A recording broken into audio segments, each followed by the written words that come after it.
Shri Krishna Govinda Hare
Narad ji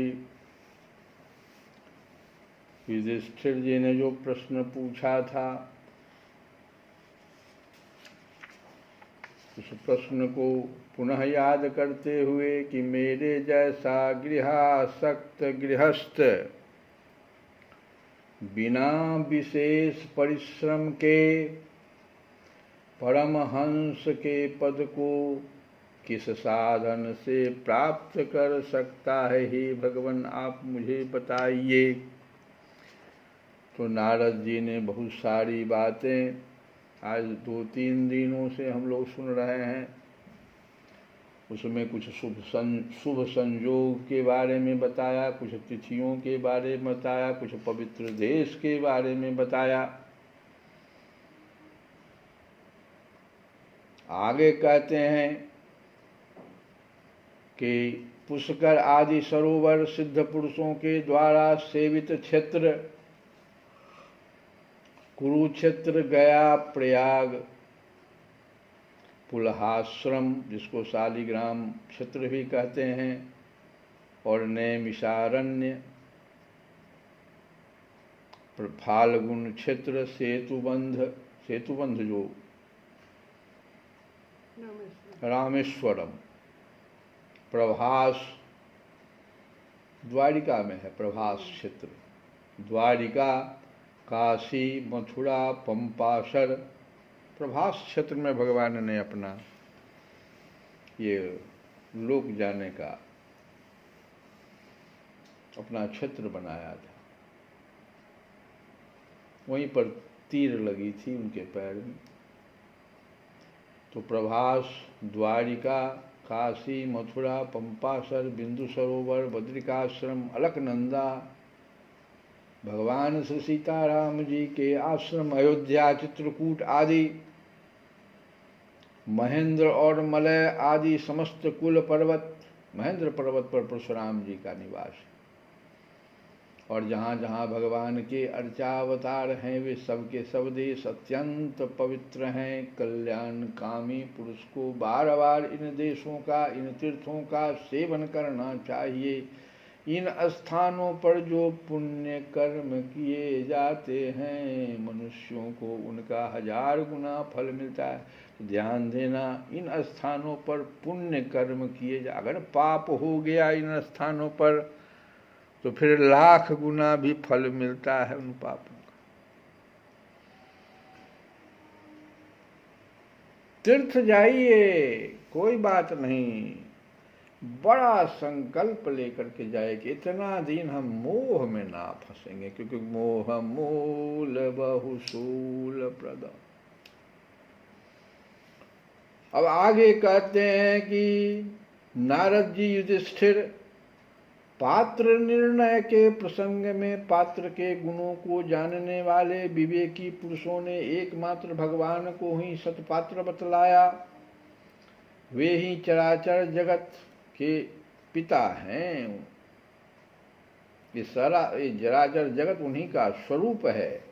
अभी तुम्हारे और अभी उदाहरण में उन्होंने युधिष्ठिर के द्वारा किए गए यज्ञ की बात को बताया। देखो भगवान कैसे हमारे हैं।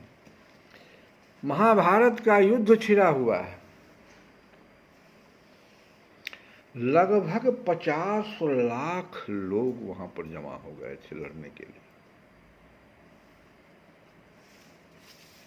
लेकिन एक बात का जो है किसी को ध्यान उधर नहीं जा रहा है। सब तो युद्ध के लिए ललायित हैं। जितने भी राजा थे वे सब युद्ध के लिए आ गए थे, दोनों पक्ष में चले गए थे। एक राजा दक्षिण देश से आया, उस क्षेत्र का नाम है उडुपी, दक्षिण में उडुपी। उडुपी क्षेत्र का एक राजा आए, पूरे सेना के साथ आए, और जैसे पहुंचे युद्ध क्षेत्र में, कुरुक्षेत्र में, तो दोनों पक्ष जो है उन्हें मिलाने के लिए बहुत प्रयत्न करने लगा, लुभाने लगा कि आप मेरे पास आ जाइए सेना सहित, तो आप मेरे तरफ आ जाइए सेना सहित। उडुपी नरेश बड़े विद्वान थे, बहुत बुद्धिमान थे। थे, भगवान का उनके ऊपर बहुत कृपा था। उन्होंने दोनों की बात सुन ली और कहे भगवान किधर हैं, जरा उनसे हमको मिलना है। कृष्ण भगवान के पास गए, कहा हे भगवान, इतनी बड़ी सेना यहाँ लड़ने के लिए आई है, सब लोग मुझे कह रहे हैं कि आप मेरे तरफ आ जाइए, आप मेरे तरफ आ जाइए, लेकिन मुझे तो एक तीसरी ही बात समझ में आ रही। तो भगवान कहे क्या? तो फिर इन लोगों के भोजन की क्या व्यवस्था होगी, ये लोग क्या भोजन करेंगे? एक दिन में तो लड़ाई समाप्त नहीं होगा, 50 लाख व्यक्ति खड़ा है, भोजन तो चाहिए इनको। भगवान कहे कि वाह, बहुत अच्छे, तो फिर तुम्हारी योजना। भगवान तो कहते रहते जो दूसरे के हित के लिए सोचता हो, युद्ध के लिए नहीं सोचता हो, दूसरे के हित की बात की, दोनों पक्ष के हित की बात। परहित सरिस धर्म नहीं भाई, है कि नहीं रामचरितमानस। तो दोनों के हित की बात सोच रहा है, वो कोई पक्ष विपक्ष में नहीं जा रहा। भगवान का कोई योजना है तो बताओ भाई, बहुत अच्छी बात। हे माधव, देखो शब्द है कि हे माधव, दोनों पक्ष युद्ध के लिए लालायित हैं, लेकिन इनके भोजन की क्या व्यवस्था है? भगवान कृष्ण उन्हीं से जब पूछे कि कोई योजना है बताओ मुझे, और जब वो जान गए कि लगभग 50 लाख सेना के लिए भोजन बनाना है, तो उडुपी के राजा ने अपनी सेना को उन लोगों के भोजन बनाने की आज्ञा दे दी।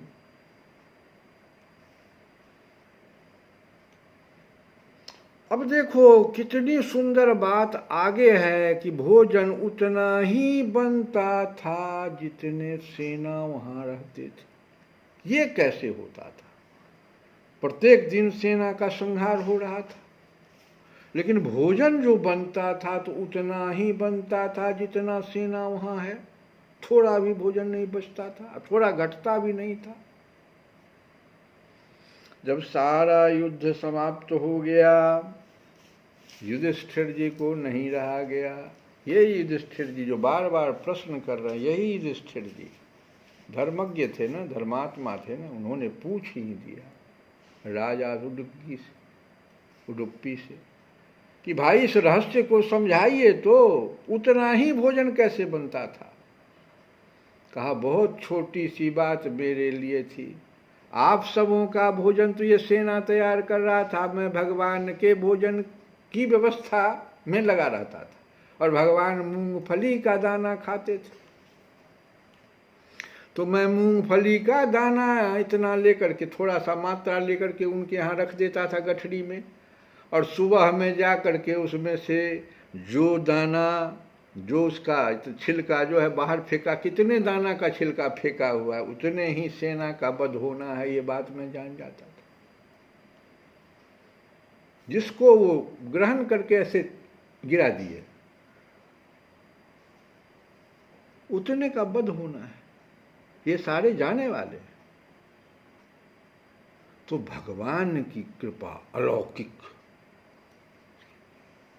किसी को कुछ बताते तो नहीं थे, लेकिन भक्त भी वैसा ही जो भगवान के संकेत को समझ लेता था।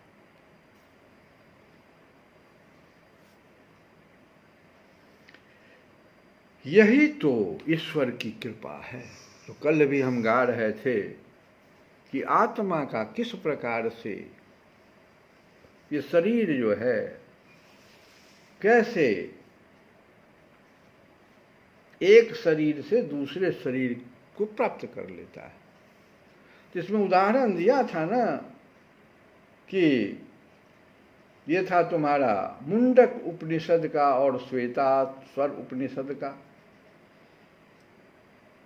कि दो पक्षी एक आत्मा दूसरे परमात्मा,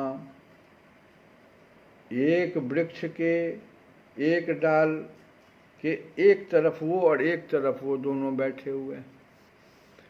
जो आत्मा है वो संसारोन्मुख होकर के वो वृक्ष के फल को चखता रहता है, लेकिन परमात्मा सिर्फ देखता रहता, अपने मित्र के इस दुर्दशा को देखता रहता है कि क्या मित्र कर रहे हो तुम, मेरे मित्र थे, तुम्हें क्या करने लग गए, भोग में लग गए,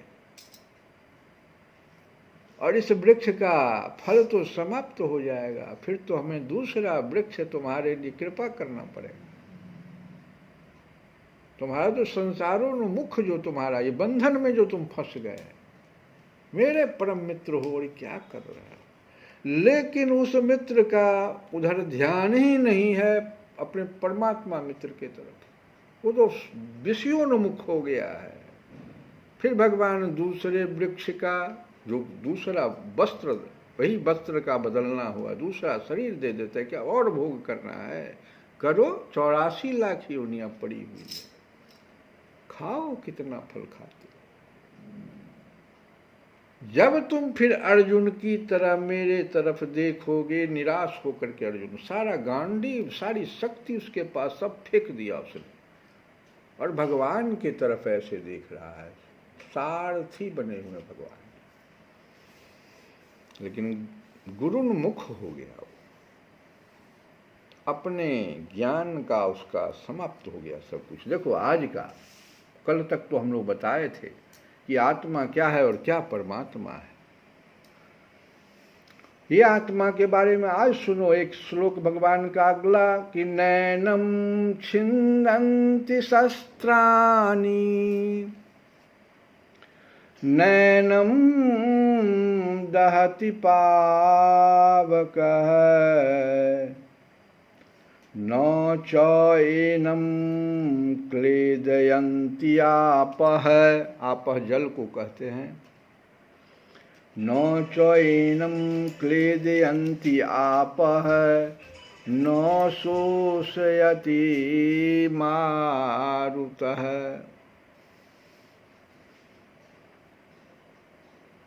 इसको शस्त्र से नहीं काटा जा सकता। नो एनम छिन्दन्ति शस्त्राणि, नो एनम दहति पावक, आग से नहीं जलाया जा सकता है।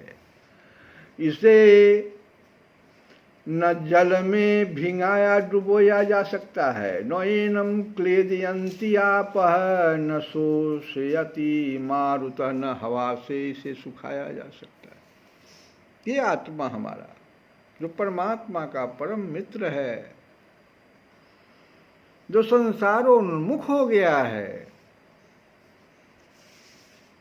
समाने वृक्षे पुरुषो, एक ही वृक्ष पर समान वृक्ष दोनों बैठा हुआ है, आत्मा और परमात्मा। मुंडक उपनिषद। समाने वृक्षे पुरुषो निमग्नो अनिशया शोचति गुह्यमानम, लेकिन जो खा रहा है वही चिंता और विषाद में पड़ा हुआ है। सोचती, परमात्मा प्रसन्न है, विषाद में तो वही पड़ा हुआ है, फल खाने वाला भोक्ता के रूप में जो, तो इसी को चिंता और विषाद में निमग्न है। क्या कर रहे हो ये?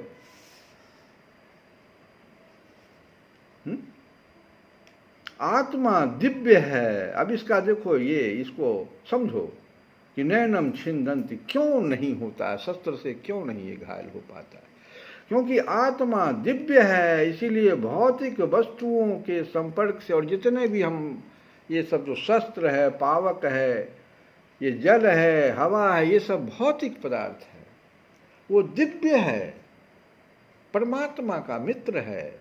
तो उसको ऐसे दिव्य को भौतिक वस्तुओं के संपर्क से वह परे है। भौतिक वस्तु उसको कैसे छू सकता है?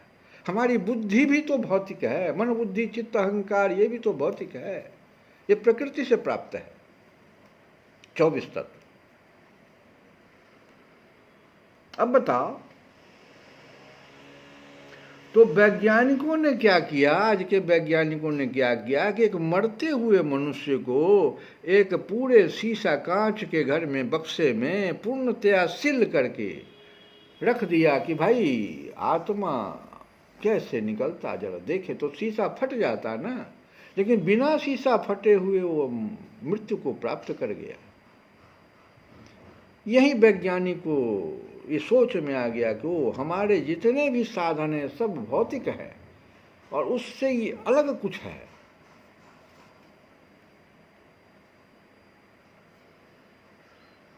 कठोपनिषद में भी ये बात आया है, देखो कि इंद्रियेभ्यः परार्थार्थेभ्यश्च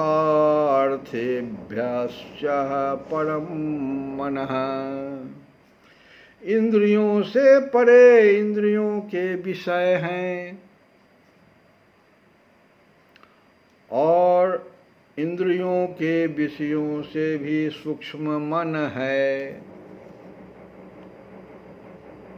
मनस्तु परा बुद्धि, मन से परा बुद्धि है, अब बुद्धि से परा महान आत्मा है और बुद्धि से भी अति सूक्ष्म आत्मा है।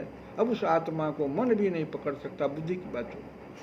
मन से भी तो सूक्ष्म बुद्धि है, मन से परे बुद्धि है। मनस्तु परा बुद्धि, अब बुद्धि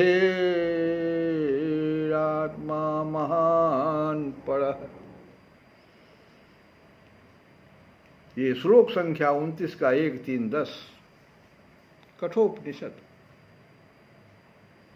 तो भौतिक बुद्धि अपने चिंतन की शक्ति से, तब जब मान लो हम बुद्धि से पकड़ना, ये वैज्ञानिक लोग बुद्धि से पकड़ना चाह रहा था ना, तो भौतिक बुद्धि अपने चिंतन की शक्ति से कल्पना किया कि इसको बक्से में हम बंद कर देंगे।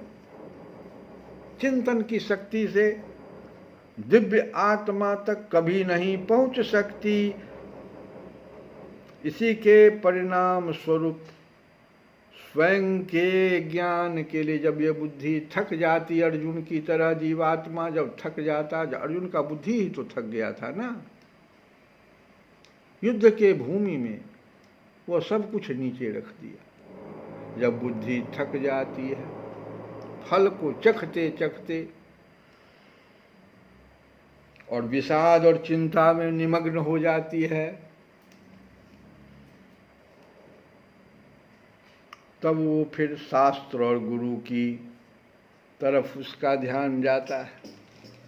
कैसे कि परम गुरु एक तुम्हीं आधार, परम गुरु एक तुम्हीं आधार, सद्गुरु एक तुम्हीं आधार, परम गुरु एक तुम्हीं। जब तक मिलो न तुम जीवन में, जब तक मिलो न तुम जीवन में, शांति कहाँ मिल सकती मन में, शांति कहाँ मिल सकती मन में। अरे खोजे फिरा संसार,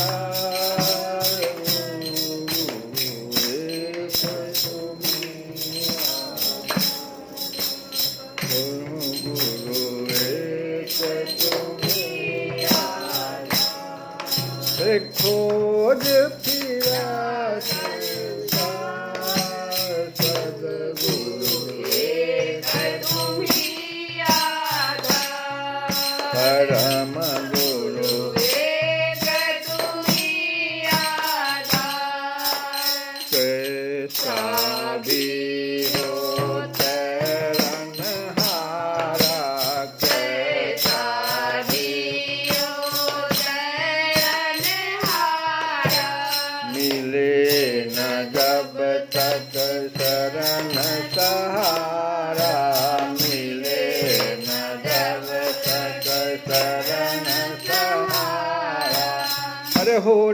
सता उस पार, हो न सका उस पार। परम गुरु एक तुम्हीं आधार, परम गुरु एक तुम्हीं आधार, परम गुरु एक तुम्हीं आधार।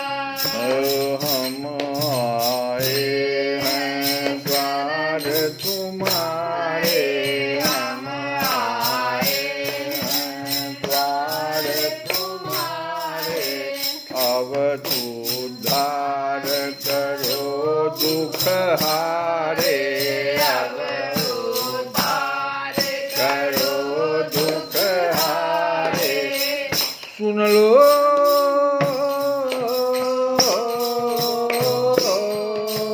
सुन लो दास पुकार, परम गुरु एक तुम्हीं आधार, परम गुरु एक तुम्हीं आधार, परम गुरु एक तुम्हीं आधार।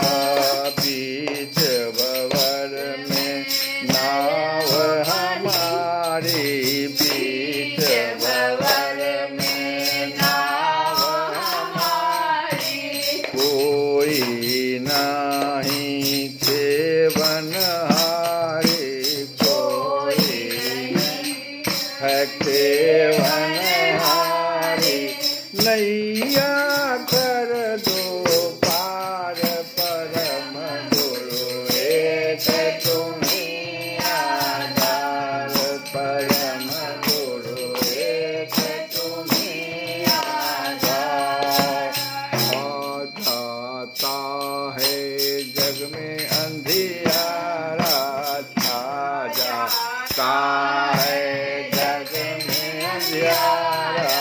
तब पाने प्रकाश की धारा, तब पाने प्रकाश की धारा। आते तेरे द्वार, परम गुरु एक तुम्हीं आधार, परम गुरु एक तुम्हीं आधार। श्री कृष्ण गोविंद हरे मुरारे, हे नाथ नाथ